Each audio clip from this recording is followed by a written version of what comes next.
Howdy mates, here's just a short film here.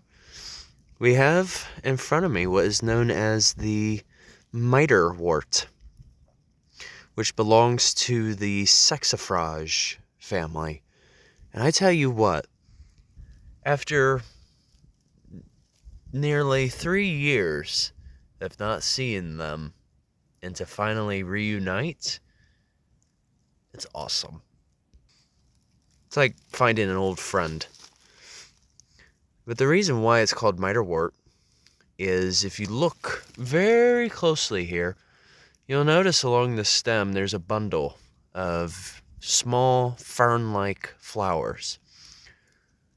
The shape of them look similar to a bishop's hat, which is also known as a mitre, hence the name. And oftentimes another clue of their identification is the single leaf that is along their stem. Here we've got a yellow violet right here. It's funny because those are two different colors, yet it's used in an identification for a flower.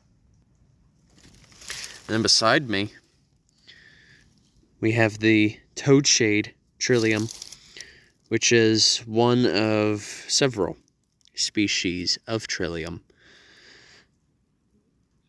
Why it's called that has to do with the arrangement here.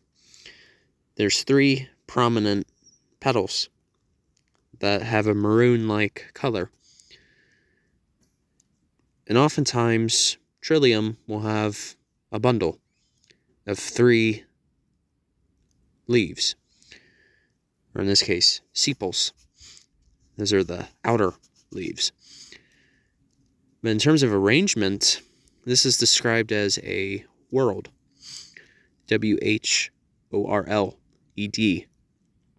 So that means they all attach on the same plane rather than alternating or completely opposite of each other.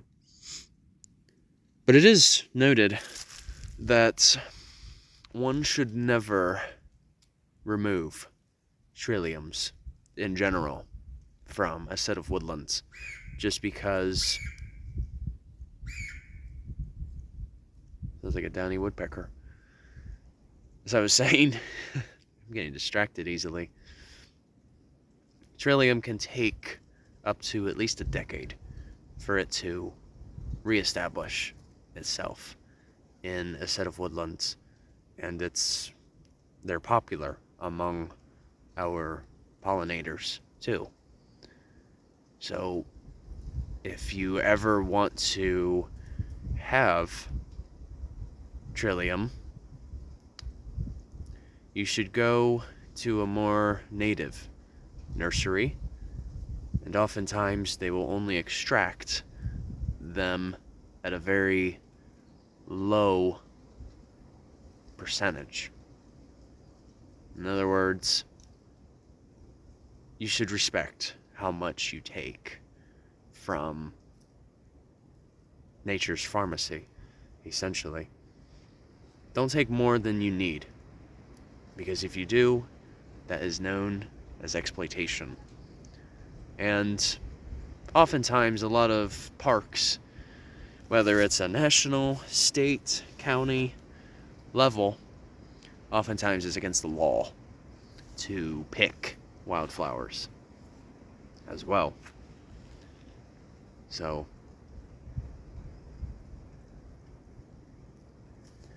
it's usually just better to let nature take its course. Unless, of course, if you know someone who may have private property, sure. But if it's public lands, that can get a little tricky. Anywho, this is why spring is my favorite season, because you're seeing all of these ephemeral wildflowers blooming and trying to receive as much sunlight as they can before all of the tree canopy takes over. Give it another few weeks, and it will change. All right, you guys, take care.